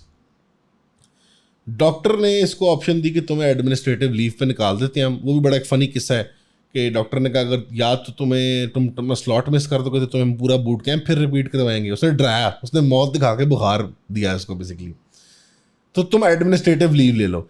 एडमिनिस्ट्रेटिव लीव के अंदर एक यकी छुपी हुई थी, वो ये थी कि administrative leave did not hold the US military liable for his medical bill for ever. यानी जब 70 साल की उम्र में जब इसकी टांगें नहीं चलेंगी तो यूएस मिलिट्री से ये क्लेम नहीं कर सकता। तो ये इस तरह के ब्यूरोक्रेटिक गप्पल घूस उधर भी होते हैं, यानी हमारी कौम को ऐसा लगता है ना कि हम भी दुनिया में ही ऐसे ही होता है भाई। तो कहता है उस टाइम मुझे बड़ा अच्छा लगा, डॉक्टर साहब कितने अच्छे हैं, लेकिन मुझे लीव पे भी जवाब दी। कहते हैं बाद में मुझे समझ आई कि मैं, और स्पेसिफिकली इसने ड्राया इसलिए था बिकॉज नेक्स्ट इसकी जो एक्सरसाइज थी वो बेस जंपिंग थी जहाज़ों से। कहते अगर तुम बेस जंपिंग करोगे तो तुम्हारी टांगे पाउडर बन जाएंगी। तो कहते मैंने फिर एडमिनिस्ट्रेटिव लीव ली, और एडमिनिस्ट्रेटिव लीव के तहत he was reassigned to the needs of the army. Tech background था, एनएसए में अपैलेट अटैच्ड ऑफिसर बन के, और ये कंप्यूटर हार्डवेयर का काम करते थे, यानी कंप्यूटर नेटवर्क्स का। और दूसरा काम इनका था सिक्योरिटी क्लियरेंस के जरिए डेटा को रिट्रीव करवाना। यानी एक डेटा है सलमान के नाम से SLMN कोड में छुपा हुआ है, अब तुम बॉस हो CIA के, तुम मांगते हो, तुम तो जानते नहीं, तुम डेटाबेस तो नहीं कि कहाँ से रिट्रीव करना है। ये एडवर्ड स्नोडन का काम था। He was the sort of technical officer and he was not a spy, he was not, कहता है, he described himself as a MacGyver, कि they wanted something of a MacGyver. इसी तरह हमें रखते थे कि सारे काम थोड़े थोड़े आप करें, यूपीएस खराब, कहते हैं टू द पॉइंट कि इवन यूपीएस खराब होते थे तो हमारा काम होता था उनको करना। मैगआइवर एक पुराना शो है जिसमें जो हीरो होता है वो बहुत बड़ा जुगाड़ू होता है, वो चीज़ें जुगाड़ू ही होता है ना, वो कभी लाइक कोई कोट हैंगर पकड़ के और एक पानी का ग्लास पकड़ के पिस्टल बना लेगा या पता नहीं। ये तो he was a MacGyver character. I am going, मैं थोड़ी सी टाइमलाइन आगे पीछे कर सकता हूँ, don't worry about that, but मैं आपको जनरल स्टोरी उसकी जिस्ट दे देता हूँ। He was working in the main CIA building. कहता है 24 आवर्स मुझे एक्सेस है, मैं रात को जिम जा रहा हूँ, CIA के खाली बिल्डिंगें, कहते बड़ा, मतलब वो बड़ा ईरली डिस्क्राइब करता है। कहता है उसकी ना वो थ्रू आउट कॉरिडोर में अमेरिकन झंडे लगे हुए हैं, छोटी छोटी झंडियाँ, और वो ना कहते साइलेंटली बिलो कर रहे होते हैं AC की उसके अंदर। कहता बड़ा, और कहता है आपके आगे आगे चलते तो लाइट ऑन होती थी कॉरिडोर में, पीछे पीछे ऑफ हो जाती थी। मतलब बड़ा वो वर्थ डिस्क्रिप्शन है। आई वुड रिकमेंड आप उसकी बुक भी पढ़ें, और आई वुड रिकमेंड आप उसके इंटरव्यूज भी देखें। बड़ा क्यूट बंदा है, he is very cute, very sweet सा आदमी लगता है। कहते वर्किंग शुरू कर दी मैंने, नॉर्मल चलता क्या। इसके एट वन पॉइंट पोस्टिंग हुई हवाई एक जजीरा है, अमेरिका का आइलैंड है, और वो कॉलोनाइज्ड अमेरिका का बट अब स्टेट में दाखिल हो चुका है। वैसे तो अमेरिका ने वो कब्जे से ली थी, बट अब वो अमेरिकन स्टेट है। कहता वहाँ पर जो दफ्तर था ना, office of inter departmental communication था इसका, यानी CIA NSA। तो ये इधर भी पैलेट ऑफिसर था, इधर भी अटैच्ड ऑफिसर था। इसका काम ये था डिपार्टमेंट से कम्युनिकेशन करवाना, जो बाद में पेटेंट एक्ट में उन्होंने क्लेम किया कि होती नहीं थी, हमें समझ नहीं आती थी करनी कैसी। कहते सब कुछ पता था, सब ड्रामे हैं। वहाँ पे कहते एक ही अफसर था और उसके ऊपर एक ही सीनियर था, और सीनियर आता नहीं था, और जो अफसर था वो रिटायरमेंट के करीब था। कहता वो सारा दिन नॉवेल्स पढ़ता था, कोई काम नहीं था। वो इस तरह एक महकमा एग्रीकल्चर का जो जहाज़ों से फर्टिलाइजर गुजराता है ना एक डिपार्टमेंट पाकिस्तान में, उस तरह का एक थका हुआ महकमा था। कहते उस बंदे की जॉब सारा दिन ये होती थी to not allow people to figure out कि उसकी जॉब एग्जिस्ट करती है, ठीक है ना। वो चिलिंग करता था वहाँ पे। कहता मैं 20-22 साल का लड़का था। बेसिकली हमारे सारा रेलवेज का इदारा जो है, हमारा सारा रेलवेज का इदारा जो है कि लोगों को याद ना आ जाए कि ट्रेनें भी चलती हैं। वो रेलवेज जो मेयो गार्डन में अफसर रह रहे हैं, उन्होंने एक्चुअली अपनी ड्यूटी पे भी जाना है। ये तो ही कहता है मैं बहुत यंग था, तो I was very enthusiastic and मैं कुछ करूँगा। कहते हैं कि मेरी रेवलेशन टू द फैक्ट कि ये इलीगल है, इमोरल है, वाज नॉट सडन, बहुत ग्रेजुअल थी। क्योंकि मैं बड़ा गंग हो किस्म का, मैं टेक ऑफिसर था कि मैं करूँ। इसने एक प्रोग्राम डिवाइस किया कि मैं बनाऊंगा हार्ट बीट। एक मैं सॉफ्टवेयर डेवलप करूंगा जो हार्ट बीट, उसको कहेंगे कि जब भी आपने कोई भी across the spectrum of files है ना, आपने डेटा रिट्रीव करना हो तो उसको उस कोड से फ़ौरन रिट्रीव कर लेंगे, ताकि सारे एक ही फ्रेम के ऊपर बैठ के CIA NSA FBI वगैरह अपना काम आसानी से कर सकें। यानी अपने काम में ये अच्छा माहिर था। वहाँ पे फिर ना ही जब इसको पासवर्ड्स दिए, और इसके पास थी स्पेशल क्लियरेंस, तो he could technically look at most of the files. कहते हैं मेरे पास एक ऑब्सीन एक्सेस ऑफ डेटा था। और अगर आप इसको कॉन्टेक्चुअलाइज करें इस ब्यूरोक्रेटिक इनकॉम्पिटेंस को, अगर अमेरिका के बिहाफ पे देखें तो काफ़ी ब्यूरोक्रेटिक इनकॉम्पिटेंस नज़र आती है, और ब्लोटिंग नज़र आती है हुकूमत की, कि उनको पता ही नहीं है एक जवान छोकरा है, उसके पास पूरा एक्सेस है, मतलब अमेरिका की नीड टू नो बेसिस फाइलों के बारे में। अगर आपने घर के बारे में सोचें, आपके घर में सिक्योरिटी कैमरे इंस्टॉल करता है, तो what checks and balances do you take कि वो बैक एंड उनको ही कांट, या दफ्तरों में करता है, या जब आपका लैपटॉप ख़राब होता है और फी सेंटर भेज देते हैं. यानी there is a blind almost trust that is going on. Technical officers are generally not viewed as driven, by ideology or technical banda mechanic hai, So they viewed him as sort of a mechanic, and they never really thought to themselves that this guy might have some ideas of his own. But he did. बहुत ज़्यादा civil liberties और freedoms में believe करने वाला आदमी था. Over time, as he observed the level of surveillance, as he observed the level of interference privacy में लोगों की, he started to realize कि oh my god, this is going to be a nightmare. क्योंकि and his problem was not only with जो American लोगों की surveillance हो रही थी, जो चाइना, जो अमेरिका अपने एलाइज की सर्वेलेंस कर रहा था, अपने बिजनेस पार्टनर्स की सर्वेलेंस, यानी बिजनेस जो ट्रेडिंग पार्टनर्स हैं, दुश्मनों की सर्वेलेंस कर रहा था, मतलब सबकी सर्वेलेंस कर रहा था, EU में भी कर रहा था. तो जापान जो इनका यूरोपियन सारों पे कर रहा था, non European allies Japan, India, उन पे भी कर रहा था, कोरिया पे भी. सबसे ज्यादा उनका सर्वेलेंस एपरेटस किस मुल्क पे लगा हुआ था? पाकिस्तान पे. पाकिस्तान. तो ये जो बातें लोग करते हैं कि नहीं CM ही आप ही बनाया हुआ है कि गोरे हमारे पे, ओ भाई वो उनका विसल ब्लोअर, उनकी ऑफिशियल फाइल्स जिन पे वो neither confirm not deny statement देते हैं. अच्छा वेट, बिफोर हम डिस्कस करें जो पाकिस्तान की सर्वेलेंस का आ रहा था, उसकी विसल ब्लोइंग की बात करते हैं कि उसने फिर किस तरीके से उसने सारी डेटा को कंपाइल किया and he started contacting the big, जो उसको लगता था कि बट उसको खौफ कब आना शुरू हुआ कि यार ये तो बहुत ही कहता ग्रेजुअली, कहता I can't put a finger on कि ये जो काम किया ना हुकूमत ने. फॉर एग्जाम्पल एक बात करते हैं, कहते हैं यार अगर हम as officers of the CIA अगर एक लंच भी ऑर्गेनाइज करते थे ना, तो वो क्लासीफाइड फाइल बनती थी, उसका भी कोड बनता था, वो भी फाइल दर्ज होती थी कि हमारा लंच. तो कहते हैं it's absurd the amount of data that it is, कि लंच से लेकर कि हमने XYZ बंदे को दुनिया से क्या कर देना है. तो कहते हैं it was not one thing that triggered मी. वैसे एक फन फैक्ट बताता हूँ, वो कहते हैं मैंने एलियंस और UFOs को भी ढूंढा था, मिला कुछ नहीं. अच्छा. तो दे हैव UFO वाले लोग और एलियन वाले लोग दुखी होंगे, but there is a golden या सिल्वर लाइनिंग फॉर देम कि उन्होंने इतना अच्छा छुपाया हुआ है कि एडवर्ड स्नोडन को भी नहीं मिला. नहीं, मगर ये वाली जितनी भी फाइल्स थी, ये तो पर्टिकुलरली वो थी ना जो सर्वेलेंस थी. But he said I had, because of the level of the clearance that he had, he was able to access. America में रफली 4 से 5 लाख लोगों के पास क्लियरेंस है, सिक्योरिटी क्लियरेंस है of different levels. I want to tell you an idea. जो लोग एंटी कंस्पिरेसी थ्योरी होते हैं, I respect them, I understand them, skeptics जो होते हैं, दैट यार ये कबाल्स और ये इतनी बड़ी स्कीम चली, ये बच्चों वाली बात है. ठीक है, आप, it is hard, secret keeping is hard for you, not for other people. I know people, you have met people, आपकी अपनी फैमिली में होंगे हु हैड अदर वाइव्स, 5-5, 10-10 बच्चे होते हैं, उनके कारोबार होते हैं, पासपोर्ट छुपाए होते हैं उन्होंने, and their family never finds out. उनकी मौत के बाद भी नहीं पता लगता. Secret keeping is hard for you. Skeptics I think are so, generally इंसान प्रोजेक्ट करते हैं ना अपने आइडियाज को. आई थिंक स्केप्टिक्स इतनी वो बाय द बुक किस्म के अपने बिलीफ्स को स्लीव पे पहनते हैं और बिल्कुल दे आ रहे हैं खड़पैंच में, बिल्कुल मैं डायरेक्ट बात करूंगा.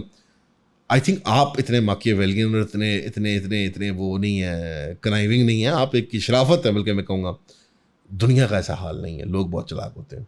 देखो 4 लाख लोगों के पास सिक्योरिटी क्लियरेंस है, कभी आया है उनमें से? नहीं, एक ही दफ़ा हुआ है ना.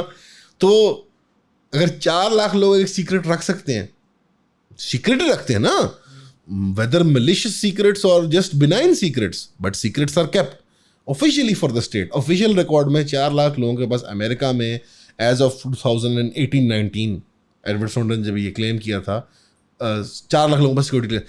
तो he had priority access security clearance because it was technically cumbersome not to give him that. अब आप वापस मैकेनिक वाली मिसाल पे आए कि उसने वो जिस तरह जब आपका फ़ोन ठीक होने जाता है तो बंदा कहता है कि सर आपका पासकोड चाहिए वरना मैं वो स्क्रीन नहीं टेस्ट कर सकता. आप 5 मिनट मैकेनिक के सामने बोंगियां मारते हैं कि वो इसका कार्बोरेटर और इसकी जो टाइमिंग बेल्ट है और ना वो हीट हो गया और वो पानी नहीं पिया दे विच. 5 मिनट बाद वो 5 मिनट आपको बड़े तसल्ली से देखता है कि चलो कर लो बकवास, ठीक है ना. कर लो जो करना है कर लो। 5 मिनट बाद वो आपको आपकी सारी औकात ना ऐसे हाथ में पकड़ के बताता है कि बेटा उधर जाके बैठो, चल छोटे बोतल में हुआ साहब के लिए, और वो आपकी गाड़ी का तिया पांचा कर देता है, whatever he wants to do, because there is something about technical ability which I think completely bewitches and mystifies the mechanic. This is what the mechanic does. तो कहता है मेरी प्रिव एक्सेस था इसके पास, प्रिवैक इसको कहता था वो, उसकी हर चीज तक कोड होती है, 500 आवर्स GMT ना, ये बड़ा शौक होता है इनको एजेंसियों को, ट्यूं ट्यूं ट्यूं तो इसके पास प्रिवैक था। प्रिवैक से मुराद क्या, priority access, but he was a patriot, ये तो बात क्लियर है। What he did was he realise कि इसमें ऐसा डेटा भी है जो नेशनल सिक्योरिटी के लिए जरूरी नहीं है, थ्रेट है। मैं अदर वे अराउंड बात कर रहा हूँ। So what he did was he took 3 or 4 journalistic institutions, उसने रब्ता करना शुरू किया नंबर और इंडिविजुअल से स्पेसिफिकली दैट ही ट्रस्टेड, क्योंकि एक ही अखबार के अंदर, अमेरिका में बहुत प्रिंट मीडिया का कल्चर है बाय द वे, तो उनके अखबारों के ना बड़े नाम और बड़ी ये ऐसी लीनिंग वाला अखबार है, फिर उनके अंदर सेलिब्रिटीज होते हैं छोटे छोटे, इसका कॉलम बड़ा खतरनाक है, इसका हमारे यहाँ भी कल्चर है उस तरह उतना डेवलप्ड नहीं है। वैसे तो 3-4 जर्नलिस्ट से बात कर रहा था, बट एक जिसको कहूँगा स्टैंड आउट जर्नलिस्ट है, वो है ग्लेन ग्रीनवॉल्ड। ग्लेन ग्रीनवॉल्ड ने स्टोरी को मेनली ब्रेक किया था, और स्टोरी के बारे में और विकीलीक्स के ऊपर भी उन्होंने काम किया था। वो खुद अमेरिका में नहीं रहते, अब ब्राज़ील में रहते हैं, और रिसेंटली उनका पार्टनर जो है वो फौत हो गया। वो ब्राज़ील में कोई पॉलिटिकल उसके अंदर भी था, उनका पार्टनर जो था वो ब्राज़ीलियन नहीं था उनका पार्टनर, और वो अमेरिका नहीं रहता देखो। और न्यूयॉर्क टाइम्स वगैरह जो उसके अलमनस हैं पुराने, वो उसको थू करते हैं, वो उसको कहते हैं यूट्यूबर है ये, अच्छा डिसोन कर दिया। हाँ, वो यूट्यूब चैनल चलाता है। He started talking to journalist that he trusted, he thought क्योंकि जर्नलिस्टिक स्टैंडर्ड साउंड है, they are moral people and they believe in the freedoms जो अमेरिका ने कॉन्स्टिट्यूशनली उनको प्रॉमिस किए हैं। उसने उनसे रब्ता करके यही कहा था कि आप सेंसेशनलिज्म, क्लिक बेट और नेशनल सिक्योरिटी, इन 3 चीज़ों को मद में रखेंगे। सेंसेशनलिस्ट आर्टिकल नहीं बनाना, कोई भी रिपोर्ट आपको, जैसे बिग, उसने विकीलीक स्टाइल डेटा डंप नहीं किया था। विकीलीक से एक और चीज़, इस पर इंशाल्लाह हम नेक्स्ट एपिसोड बनाएंगे, एक और इस तरह का डेटा लीक है एक famous, WikiLeaks was a data dump. जो डेटा है सारा उठा के, उसके अंदर नॉनसेंस भी है, उसके अंदर रैंडम इतने टन साबुन आया, इतने मन गंदम आया CIA के लिए रोटियां पकाने के लिए, वो भी मौजूद है, और ड्रोन ऑपरेशंस के बारे में मौजूद है। इसने सिर्फ डेटा उनको दिया, इसने खुद नहीं डंप किया। इसने कहा आप जर्नलिस्टिक स्टैंडर्ड्स के ऊपर जो कवानीन और इंडस्ट्री स्टैंडर्ड्स आपके हैं, उसके मुताबिक आप इसको वक्तन फवक्तन स्टोरी को लगा सकते हैं, और पहले आप हुकूमत से इजाज़त लेंगे। हुकूमत से इजाज़त जी, तो हुकूमत को पहले इतला दी जाती थी in the form of a question कि ये क्या, हमारी सोर्स नहीं है, क्या ये स्टोरी सच है? हुकूमत कहती थी नो कमेंट। ये भी नोट करें आप, वो ना कंफर्म करते थे ना वो डिनाई करते थे, क्योंकि अगर वो डिनाई करें they are liable in the court of law and public opinion, और अगर वो उसको एक्सेप्ट कर लें तो वैसे फंस गए, वो मुजरिम है। चाल बड़ा अच्छा बिछाया था इसने, एंड मतलब बंदा फन्ने खाना है, no doubt. He wanted to take exile, पनाह लेके, ऑफिशियल असाइलम लेके साउथ अमेरिका में कंट्रीज को देख रहा था 5 जो एक्स सोवियत स्टेट्स जिनको कहते हैं, जो एक्स कम्युनिस्ट स्टेट्स जो एंटी अमेरिका है, सोशलिस्ट स्टेट्स हैं। मिड वे थ्रू इस जर्नी इन्होंने इसका पासपोर्ट कैंसिल कर दिया अमेरिकन, यानी ही इज लीगली नेशनलेस, यानी ये नेशनलेस है। उसामा बिन लादेन हो गया था ना नेशनलेस, तो आप देखें बंदूक के दोनों तरफ 2 बंदे नेशनलेस हो गए थे, उसामा बिन लादेन, और जो ट्रिगर के पीछे मैकेनिक खड़ा हुआ था वो भी नेशनलेस हुआ। तो उसको भी था कि ये कुछ तमाशा हो रहा है हमारे साथ, अमेरिकन के साथ भी और दुनिया के साथ भी। रशिया के अंदर इसका जहाज़ लैंड करना पड़ा because he is a nationless man, वो इंटरनेशनल स्काइज में उड़ रहा है। रशिया आपको पता है, फिर व्लादिमीर पुतिन जो है वो पूरा खिलाड़ी है, उसने इसको 3 साल का इकामा दे दिया कि तुम 3 साल नहीं आ रहा, और हर 3 साल बाद बढ़ा देता है, एक्सटेंड करता है। What that does, it keeps a check on him कि तू रशिया के सामने ना नाची। And it also keeps that वो अमेरिका को देखो हमारे पास तुम्हारा ये देखो जवान बेटा तुम्हारा भाग क्या है, ये अमेरिकन हीरो है ये, देखो ना उंगली होती है ना फिर नेशंस की. What they did was कि Edward Snowden, but to his credit and to Russia's credit, वो क्रिटिसाइज करता रशिया की गवर्नमेंट को. अलेक्जेंडर नवाल्नी जो पॉइजन हो गया था ऑपोजिशन लीडर, वो उसकी तारीफ करता है, उसके इंटरव्यू करता है. रशिया ने कुछ नहीं किया स्नोडन को.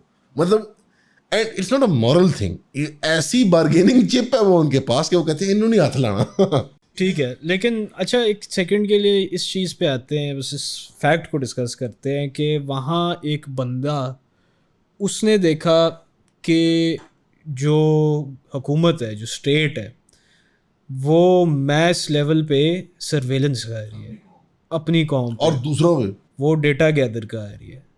उसने देखा कि यार मैं खड़ा हुआ हूँ एक बहुत बड़े जिन के ख़िलाफ़, लेकिन वो घबराया नहीं. उसने अपनी पूरी ज़िंदगी गिव अप कर दी, उसने अपनी लाइफ ऑन द लाइन लगा दी. अबू से नहीं मिलता, वो कभी दोबारा अमेरिका नहीं जा सकता, अल्लाह करे, अल्लाह करे. पर फॉर द फोर्सिएबल उसे पता था कि जब मैं कर दूंगा तो मैं यहाँ से भाग जाऊंगा, मैं घर नहीं आ सकूंगा, मुझे कहीं और जाके रहना नौकरी पड़ेगा. लगी हुई थी उसकी, शानदार तनख्वाह थी, सारी लाइफ उसे अपनी अप्रूव कर दी. हो सकता है मैं मारा भी जाऊँ, जान को भी थ्रेट था, टॉर्चर की भी थी. लेकिन उसने कहा कि यार ये मेरी कौम की ग्रेटर इंटरेस्ट में चीज़ है, तो उसने वो कर दी. यार यहाँ पे ना फिर वो जहन साजी, वो पूरा बैकग्राउंड, वो बिल्ट अप. देखिए आपका अगर स्टेक नहीं होगा ना नेशन के अंदर और अपनी कौम के साथ, तो वाई वुड यू केयर. देखो टू वे स्ट्रीट है ना. यहाँ के लोगों को मिला क्या है कौम से, मिला क्या स्टेट से. What grounding do they have in Pakistan. Quaid-e-Azam Mohammad Ali Jinnah was not an आइडियलॉग.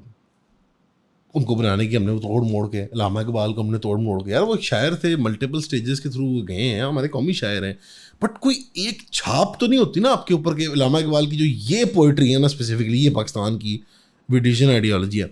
उस तरह की जहन साजी, पब्लिक डिस्कोर्स, ये तो आइडियोलॉजिकल फ्रंट पे. मटीरियल फ्रंट पे कुछ नहीं मिला. पब्लिक बस नहीं अच्छी, ट्रेन नहीं अच्छी, खाने को नहीं मिल रहा, नौकरी नहीं मिल रही, दुकान नहीं चल रही, बिजली नहीं आ रही, गर्मी है बिजली नहीं आउंडी. यू नो लाइक ये तो बहुत लॉफ्टी गोल्स हैं. नेशनल आइडेंटिटी और यू नो कल्चरल सेलिब्रेशन के पंजाबी और पश्तून और बलोची, और ये पेटी गोल्स नहीं अचीव हुए पाकिस्तान के अंदर. और बसंत भी कैंसिल कर दी, और संत कैंसिल हो गई. अच्छा लेट्स टॉक अबाउट जो स्पेसिफिक टू पाकिस्तान उसने कुछ बातें. मैं तो सामने लिस्ट खोलूंगा, इसमें मैं आपको बता रहा हूँ क्योंकि मैं I don't want to miss anything. बहुत और इसमें मैं रेकमेंड करूँगा कुछ चीज़ें आप खुद भी पढ़ें, कुछ सारी बातें मैं नहीं बताऊँगा. नंबर 1 वो आपके न्यूक्लियर प्रोग्राम को बहुत करीब से सर्वे कर रहे थे and they had big anxiety over the so called gaps that they thought कि हमारे न्यूक्लियर प्रोग्राम की एफिकेसी के अंदर है. बेसिकली उनको हजम आज तक नहीं हुआ कि आपके पास न्यूक्लियर वेपन्स है. और आपको पता है कि आपकी हिस्ट्री के अंदर इसराइल ने भी ट्राई किया हुआ है, इंडियंस ने भी ट्राई किया हुआ है, अमेरिकन ने भी ट्राई किया हुआ है मल्टीपल टाइम से आपके न्यूक्लियर प्रोग्राम को डिप्लोमेसी के थ्रू, इकोनॉमिक रिलीफ के थ्रू एंड स्ट्रेट अप हमले के थ्रू तबाह कर दिया जाए. अल्लाह ने बड़ी इज्जत रखी है हमारी कौम की. बाय हुक और by crook we have maintained nuclear arsenal in a very poor country. Number 2, उन्होंने इन फाइल्स के थ्रू उसको रिवील हुआ इस सर्वेलेंस के दौरान they had great anxiety about another thing कि नंबर 1 गैप्स जो थे, टॉप प्रायोरिटी गैप्स, कि अभी हमें पूरी पिक्चर ही नहीं समझ आ रही इस टारगेट की. वो पाकिस्तान था, यानी सबसे ज़्यादा effort but their inability to grasp the full image कि exactly what is going on, Pakistan किस तरह से ऑपरेट कर रहा है. एंड इसमें ऐसा है, थोड़ा सा क्रेडिट तो देना. नहीं थोड़ा क्या यार, बॉयज ने मतलब देखो उनकी अपनी फाइल है, हमने कोई नहीं बना के बात बताई, ठीक है. उनकी तो उनकी बैठी हुई थी हमारे से इस बार यार, ये इनका पता ही नहीं लगता.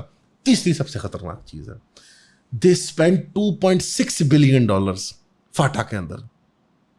अच्छा, वो शरारतें करने के लिए यार. $2.6 बिलियन 2001-2 से लेकर 2004, 5, 6, 7, 8 तक लगाना, must be multiples of billion आज के पैसों के अंदर.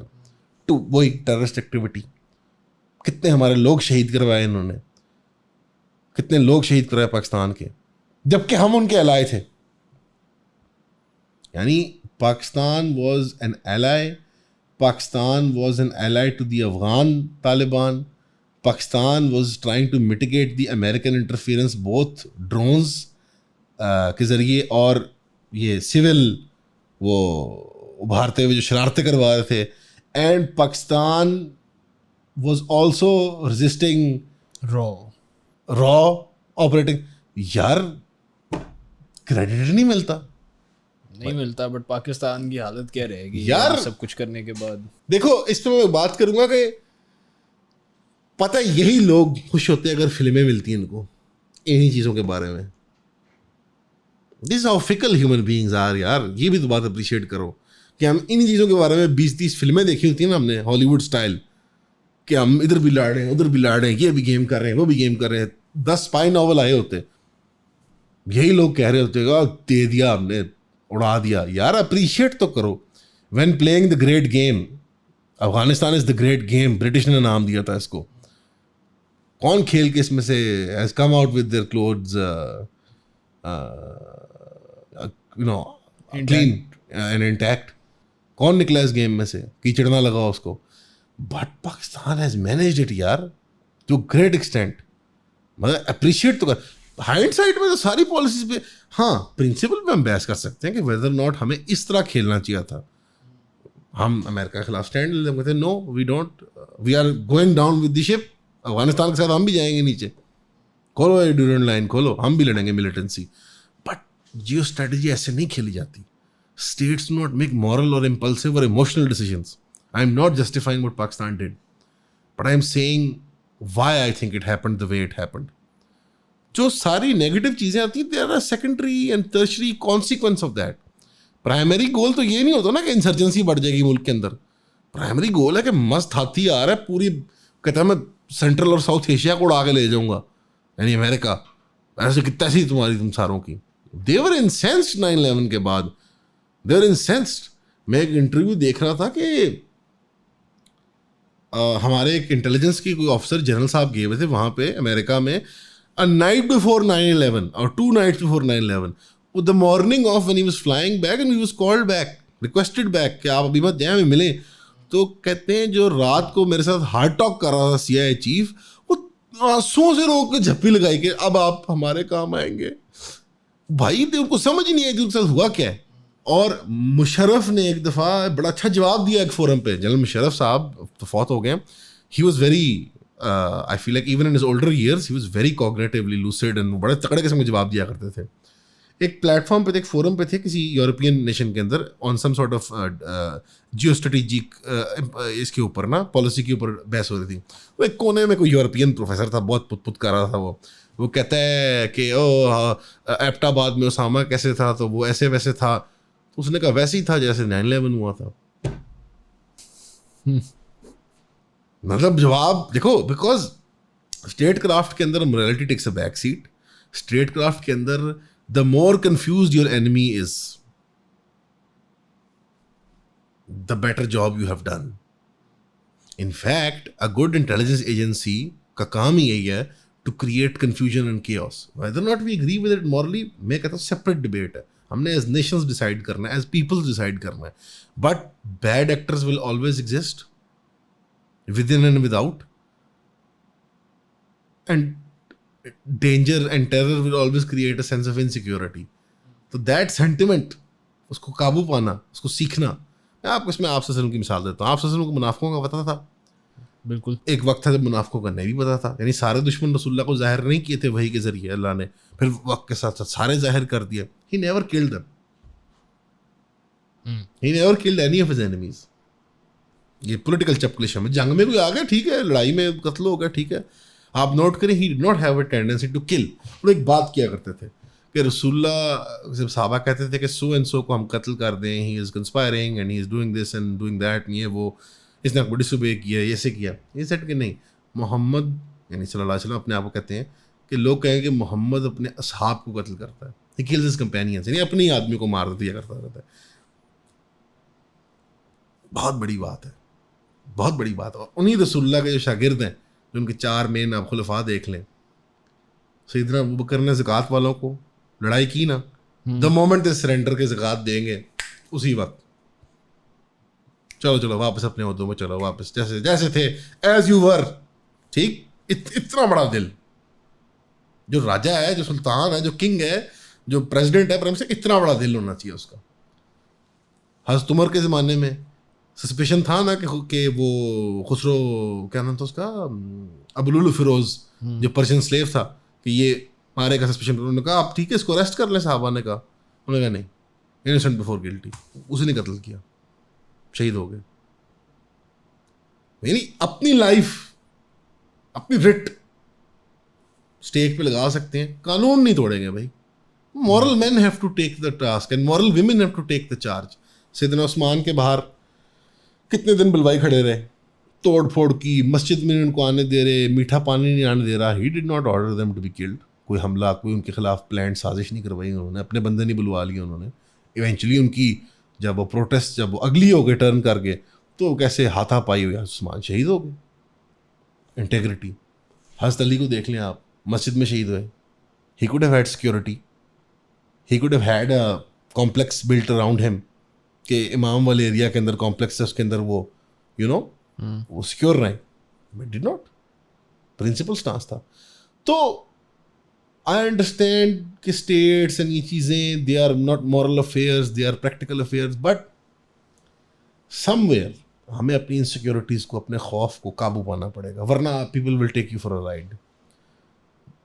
बुरे लोग या बुरी बातें या बुरे काम नहीं टेक ओवर करते माशरे को। अच्छे लोग जब उसको जाने देते हैं, उसको करने देते हैं, बेवकूफ़ बन जाते हैं, तब ये होता है। क्योंकि बुरे लोग चंद ही होते हैं यार। अक्सर और बेशतर इंसान, मैं उनको सरफेस लेवल डिस्क्राइब करूँगा कि वो मासूम से होते हैं, ना वो इधर होते हैं ना वो उधर होते हैं, बस लोग होते हैं। A few people have to rile them up. देखा ना 9th में के इंसिडेंट को ले लें, इमरान खान साहब आगे आ रहे हैं, पीछे आ रहे हैं, आगे आ रहे हैं, पीछे आ रहे हैं, मैं लीडर हूँ, मैं नहीं लीडर, मैं लीडर हूँ, मैं लीडर नहीं। वो बेचारे बच्चे मारे खा रहे हैं, पटाइयाँ खा रहे हैं। क्यों भाई? आप आए मैदान के अंदर उतरे। पोर डिसीजन मेकिंग, मॉरल करेज वाली डिसीजन मेकिंग नहीं है। वो क्लेम्स इतने बड़े बड़े कर देते हैं, नवाज शरीफ वगैरह, देखो any second they're going to go England जाने, जरदारी साहब बाहर, भुट्टोस, एवरीवन। तो आदत बन गई है ना, आदत बन गई है हमारी कौम की। बिल्कुल आप सही कह रहे हो। आई थिंक आपने पूरी बात का लुबे लबाब अच्छी तरह रैप अप कर दिया है कि डरना नहीं चाहिए। जिस तरह एडवर्ड स्नोडेन बेडर होके उसने ये काम किया। अब करंटली एडवर्ड स्नोडेन किधर है वैसे? Still in Russia. He even criticised the war जो रशिया ने एंगेज की हुई यूक्रेन के अंदर। यूक्रेन को सपोर्ट नहीं दी उसने, बट कहा कि यार ये आप इसको पीसफुली आप रिजॉल्व करवाएं। यानी वो अपना वहाँ भी बैठ कर रोल अदा करता है। कुछ ऑनलाइन फ्रीडम्स के लिए रेगुलरली पिटिशंस, लेक्चर्स, आप सारी चीज़ें ज़रूर उनकी यूट्यूब पे देखें, जहाँ जहाँ मिलती हैं आपको petitions. He keeps working, social activism वो करते रहते हैं। एआई के ऊपर डिस्कशंस, टेक्नोलॉजी के, आईसीटी, और एक उनकी है बड़ी अच्छी एक लेक्चर सीरीज़ है, उससे बात करते हैं, रेगुलरली बात करते हैं बच्चों के क्या राइट्स हैं टेक्नोलॉजी एज के अंदर। ठीक है ना, आईसीटी टेक्नोलॉजीज़ का जो बच्चों के ऊपर असर है, सर्वेलेंस का, जिस किस्म का डेटा पुश किया जा रहा है, उनकी जहन साजी इस तरह हो रही है। तो he is out there still activist. होता ना कि मैंने अपना काम कर दिया, मैं रिटायर करके मैं ये हैप्पीली एवर आफ्टर वो रशिया में कहीं फिशिंग करता, और नहीं, ही स्टिल एक्टिविस्ट है। इवन एक क्रिप्टो करेंसी इन्होंने डेवलप की थी, उसका नाम जहन से निकल रहा है। He was one of the उसके उसमें थे, because he wanted better more decentralised methods जहाँ से लोग ट्रांजैक्शंस कर सकें। जनरली मेरा आपको पता है क्रिप्टो करेंसीज के बारे में बड़ा स्केप्टिकल सा व्यू है, बट आई एम श्योर जिस तरह एडवर्ड स्नोडेन ने इस क्रिप्टो करेंसी पे काम किया, उसमें जुए नहीं चल रहे होंगे कि स्पेकुलेशन हुई। He just wanted it as a medium of transaction and transfer, वो करेंसी के तौर पे ही, not as some sort of speculative capital asset जिस तरह बाकी unfortunately crypto currencies. And he was criticising bitcoin भी, मैंने देखा था उसके अंदर। मैंने वो ज़्यादा डिटेल में इनकी क्रिप्टो और उसकी तरफ मैं नहीं गया, बिकॉज मेरा इंटरेस्ट तो समझ नहीं है उस चीज़ की इतनी ज़्यादा। But he is still out there, अपना काम कर रहे हैं, अमेरिकन साथ कम्युनिकेट कर रहे हैं। और एक और चीज़, there is a big portion of the American population and media के ऊपर भी लोग who call him a hero. Two way street, I'm will show you love, you will show them love back. यानी अभी अगर मिसाल के तौर पे हम कहते हैं यार पुलिस वाले इतनी जाती क्यों करते हैं हमारे साथ, यार मेरा चलान किया, यार मुझे धक्के मारे, थप्पड़ मारे, यार ऐਵੇਂ मुझे बदतमीजी, because you don't show them love. उनकी रैंक एंड फाइल में नोबडी शोज देम लव। यानी एक बंदा क्यों स्टैंड ले और कहे नहीं ये गलत हो रहा है, मैं रोकूंगा इस काम को, nobody will do it, nobody will whistle blow, कोई नहीं मुकरेगा अनटिल एज अ कॉम हम नहीं चेंज करते, एज अ कॉम नहीं चेंज करते। नहीं, आप बिल्कुल ठीक कह रहे हैं और आई थिंक बड़ी ज़्यादा रेलेवेंट बातें की हैं और आई होप कि अगर किसी ने यहाँ तक पॉडकास्ट देखी है तो they take it to heart. बाकी thank you so much for coming Aman. Thank you very much. इंशाल्लाह I will see you on the next podcast. And या